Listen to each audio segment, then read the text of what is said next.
Good morning, friendly forest friends. Today we are going to read Last Stop on Market Street.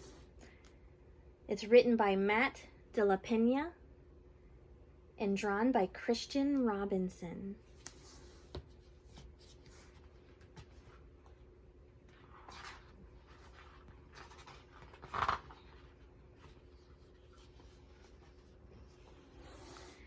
CJ pushed through the church doors, skipped down the steps. The outside air smelled like freedom, but it also smelled like rain, which freckled CJ's shirt and dripped down his nose.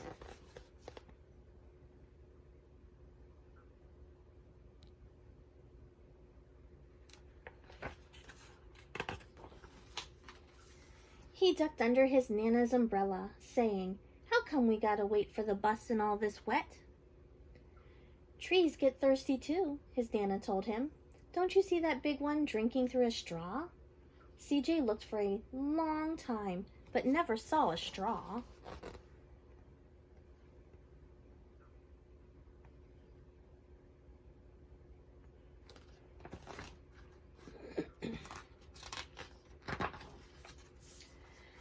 From the bus stop, he watched water pool on flower petals, watched rain patter against the windshield of a nearby car.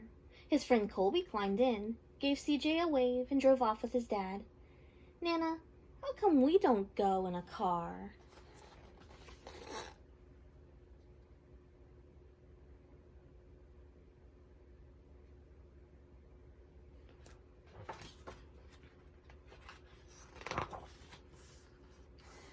"Boy, what do we need a car for? We got a bus that breathes fire, and old Mr. Dennis who always has a trick for you." The bus creaked to a stop in front of them. It sighed and sagged, and the doors swung open.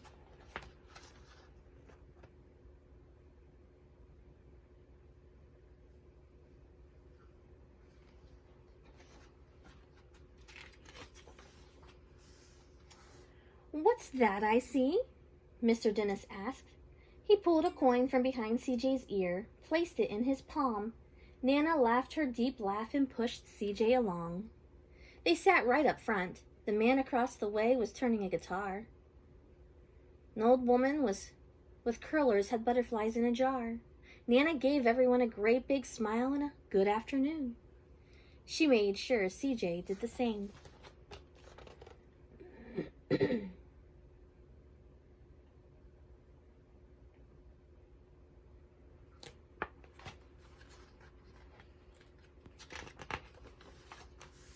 The bus lurched forward and stopped, lurched forward and stopped.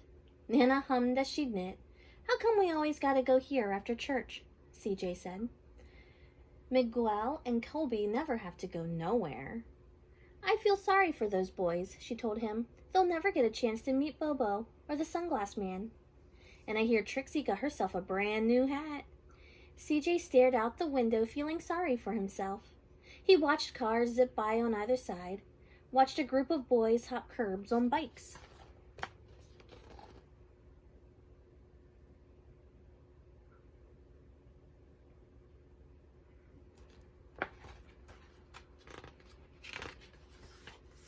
A man climbed aboard with a spotted dog. CJ gave up his seat. "How come that man can't see?" "Boy, what do you know about seeing?" Nana told him. "Some people watch the world with their eyes." "That's a fact. Their noses, too," the man said, sniffing the air. "That's a mighty fine perfume you're wearing today, ma'am." Nana squeezed the man's hand and laughed her deep laugh.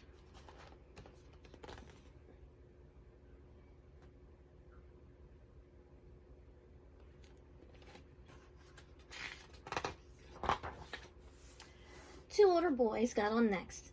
CJ watched as they moved on by and stood in back. "Sure wish I had one of those," he said. Nana set down her knitting. "What for? You got the real live thing sitting across from you. Why don't you ask the man if he'll play us a song?" CJ didn't have to. The guitar player was already plucking strings and beginning to sing.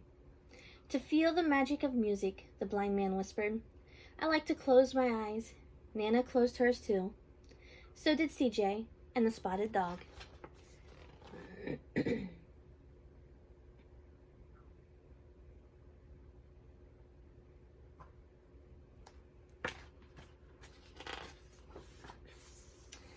And in the darkness, the rhythm lifted CJ out of the bus, out of the busy city.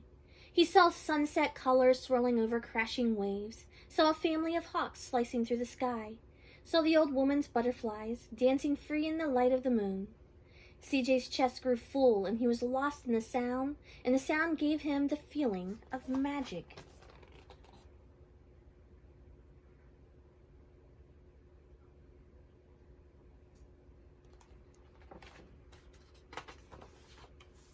The song ended, and CJ opened his eyes. Everyone on the bus clapped, even the boys in back. Nana glanced at the coin in CJ's palm. CJ dropped it in the man's hat. "Last stop on Market Street," Mr. Dennis called.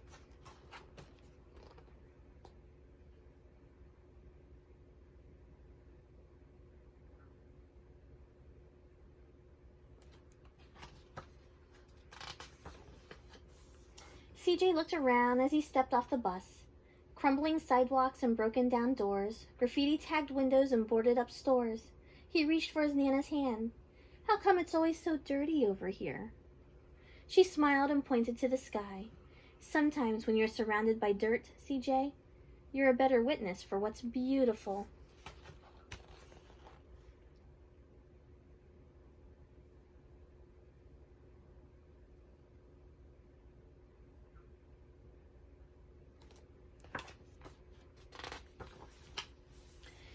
CJ saw the perfect rainbow arcing over the soup kitchen.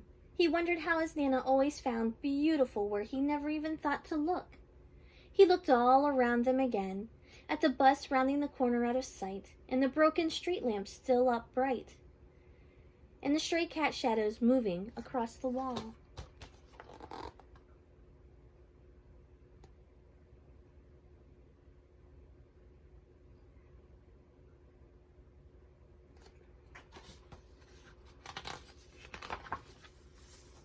When he spotted their familiar faces in the window, he said, "I'm glad we came."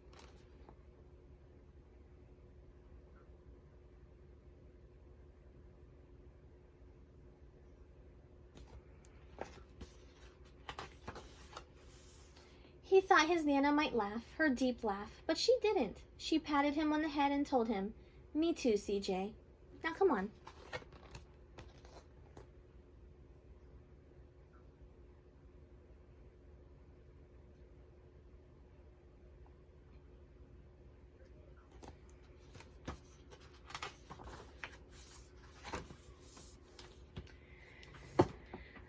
I saw some of our friends at the grocery store yesterday. Write in your journals today what all you've done this week. Have you gone anywhere? Where did you go? And what did you see? Until next time, I wish you guys well. Bye.